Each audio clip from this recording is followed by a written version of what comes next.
Let's compare and contrast Nike's 2021 road trainers. We have the Pegasus 38 first up, and then we'll also look at the women's version of the Pegasus 38. And then we'll take a look at the ZoomX Invincible Run. And finally, we'll take a look at the Zoom Tempo Next %. Hi everybody, Sam from RoadTrailRun. So let's take a look at Nike's 2021 road trainers with the Pegasus 38 coming out April 29th. It's time to take a look at the Nike line. So I'm going to give each of them sort of a name up front, and then I'll describe why I think they deserve the name. So our Pegasus 38, I'm calling it the workhorse trainer. Next we have the Invincible Run in the center. I'm calling that one the Fun, Soft, Lively Max Cushion Trainer.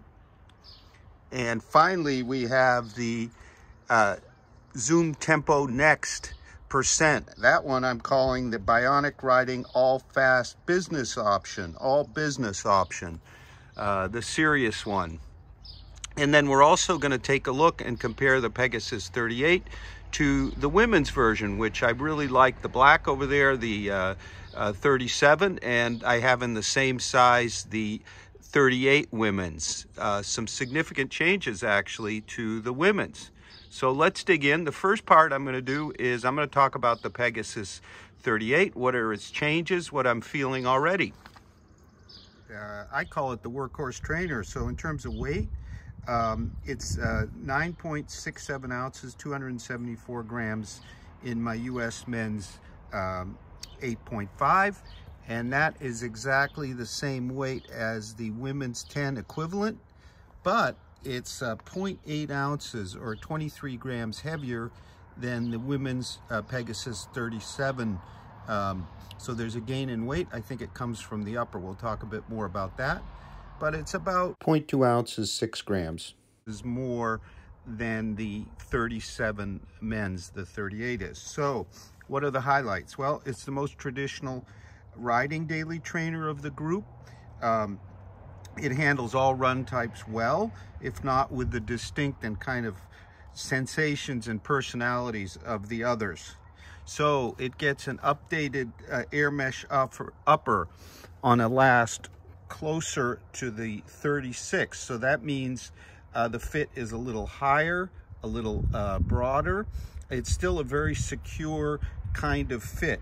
You also notice the bright purple and blue straps.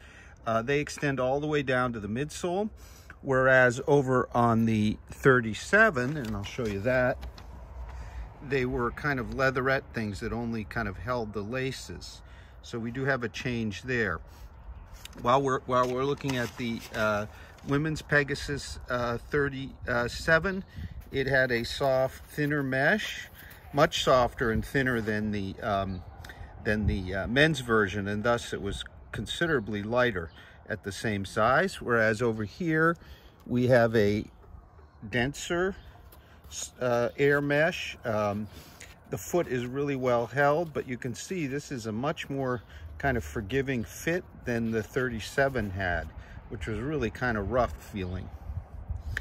We have a bit more padding of the collars, and we have a real padded tongue, whereas over on the 37, and the tongue was identical for the men's and women's, we had an unpadded kind of leatherette thing. All these things add up to additional weight. But now let's talk a bit more about it. My sense is the React foam, which is the same kind of foam as we had in the 37, is now slightly softer, and potentially the air unit has less pressure. You can still feel the air unit through underneath the sock line or as ridges to the touch, but it's not nearly as prominently felt as in the 37 while standing and on the run.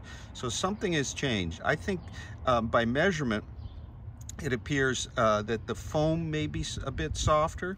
I can say the foam is exactly the same firmness in the women's 38 as I measured it, best I can.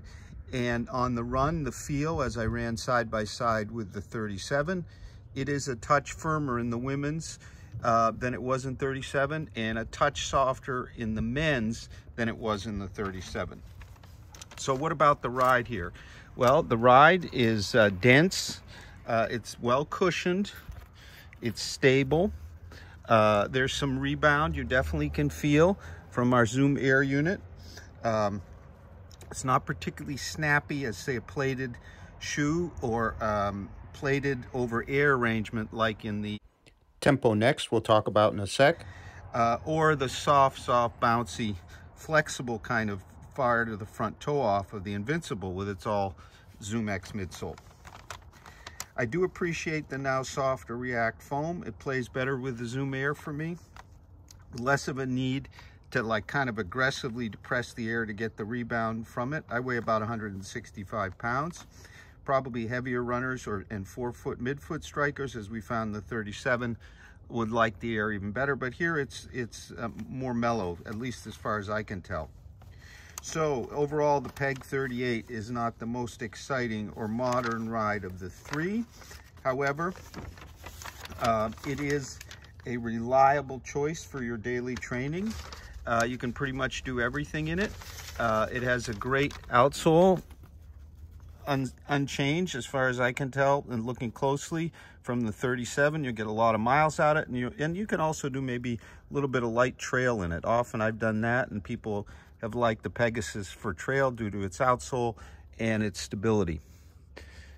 We're going to have a full multi-tester review of the 38 real soon, but that's my take in context of the other three Nike trainers. So let's move over to the Invincible Run, which is $180. It has a big stack height of 39 heel, 30 millimeter forefoot, 9 millimeter drop, so it's the second most stack after the Tempo Next in our lineup. And this shoe, I'm calling it the Fun, Soft, Lively Max Cushion Trainer. This shoe is a blast to run. It has 100% ZoomX midsole. There's nothing other than ZoomX. There isn't even a lasting board under the sock liner.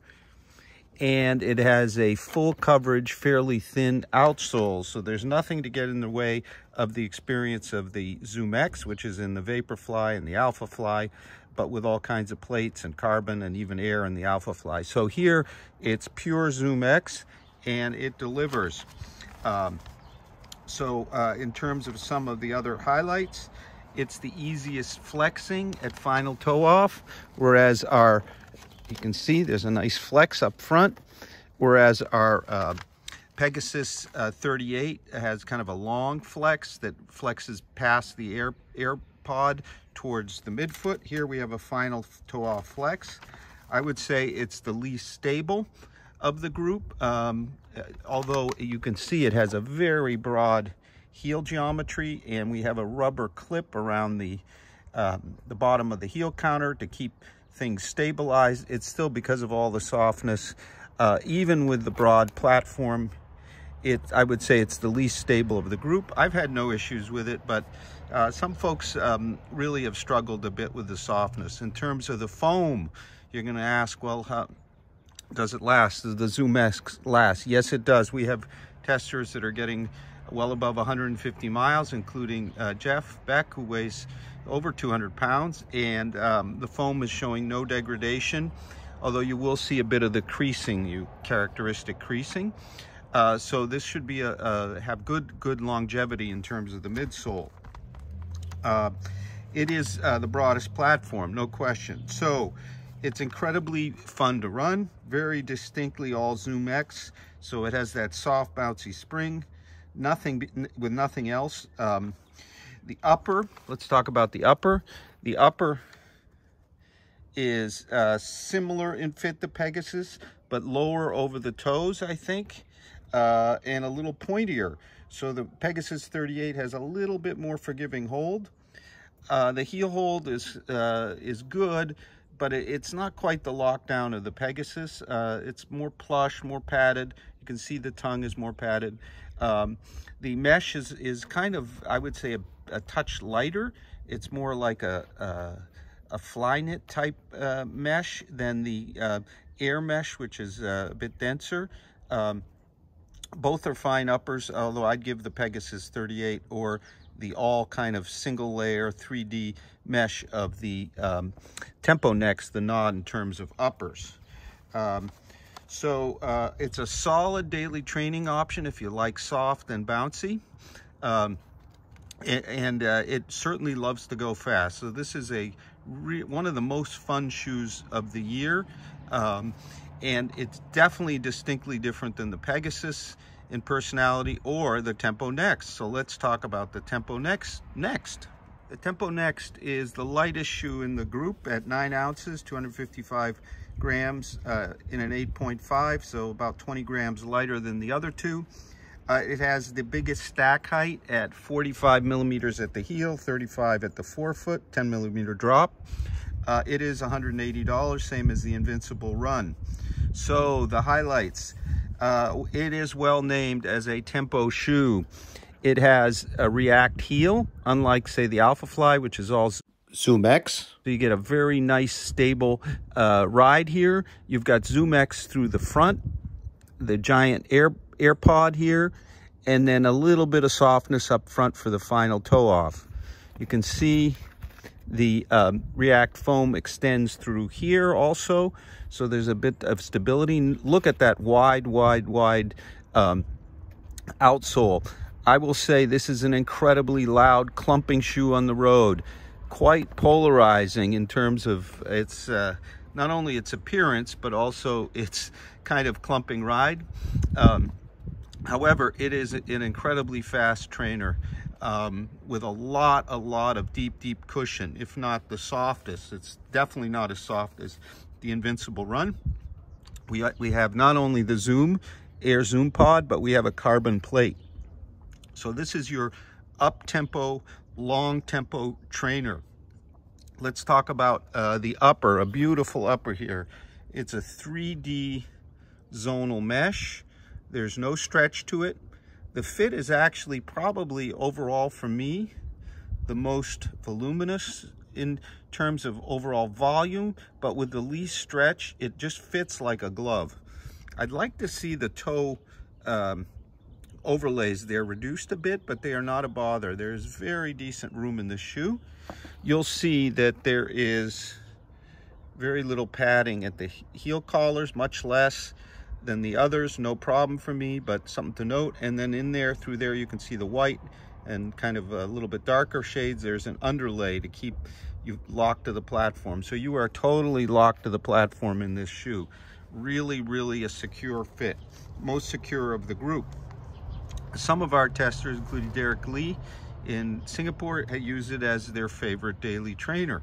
So it certainly can be one of those. So to sum up on our Tempo Next, it is clearly the fastest and kind of most aggressive shoe in the bunch. It won't feel like any other shoe you've ever run, probably. It didn't for me. You're kind of divorced from the road. You don't really feel the road. You don't even feel your legs. You just feel a really mechanical, very effective ride with a lot of road noise. So it may not be for everyone, but if you want to pound out the miles at a fast pace with lots of cushion and protection and lots of impulse, this is a shoe to consider. It's not springy, it's more kind of a dense rebound and a very effective roll to toe off for me. So now let's sum up. So our Pegasus in the middle, it's the safe bet, a steady, reliable, and a touch boring daily training partner. Peg 38 is for daily training, those bulk miles that you just need to do with the ability to handle just about any run. It's the least exciting of the three, likely to prove the most reliable, versatile, in a steady, not always inspiring way. Durable, stable, and protective with an improved upper and slightly smoother, softer ride, less prominent Zoom Air. Gets the job done. Now the Invincible Run, the soft, more forgiving, super exciting shoe in the bunch. It's very energetic, entirely from its foam, nothing else, so it is a real live wire. While some may have problems daily training in them, the soft and bouncy all ZoomX ride is all about really big smiles, fun experience. It's the most mellow, easy on the legs of the three, but it's not as steady, stable, or direct tracking as the others. Hang on to your hat with this one. It will be a blast to run. Finally, the Tempo Next, the serious, opinionated, fast, direct, and most responsive option. So it's almost mechanical and kind of explosive in a very deliberate way. It has a loud and clumping ride that's in sharp contrast, for example, to the Invincible's soft, almost slipper-like feel along the road and bounce. But it certainly has more pop than the bit duller, but still very competent Pegasus. You might think of them sense them as firm and maybe even harsh, but I found them surprisingly forgiving and reliable, with a more abrupt, decisive, and stable return of energy from their combination of all three magic Nike ingredients: ZoomX foam, carbon, and the Zoom Air pod, with that React providing a touch more stability and kind of usefulness for daily work than, say, all ZoomX and the Alpha Fly. Thank you very much for watching. You'll find links here in the description to multi-test reviews of the Tempo Next and the Invincible, and our multi-tester review of the Pegasus 38 will be up soon. I have an initial review at RoadTrailRun.com that covers many of the same things we talked about here. We hope you've enjoyed the video. Please consider subscribing to our channel, and please go over to visit RoadTrailRun.com for hundreds of in-depth reviews of all kinds of running shoes and gear. Thank you very much for watching. Do not hesitate, please, to post any comments or questions. Please let us know if you what shoes you like and don't like, so that we can more easily answer your questions. And I will add that the shoes here, the Tempo Next was a personal purchase, and the other two were both samples provided by Nike.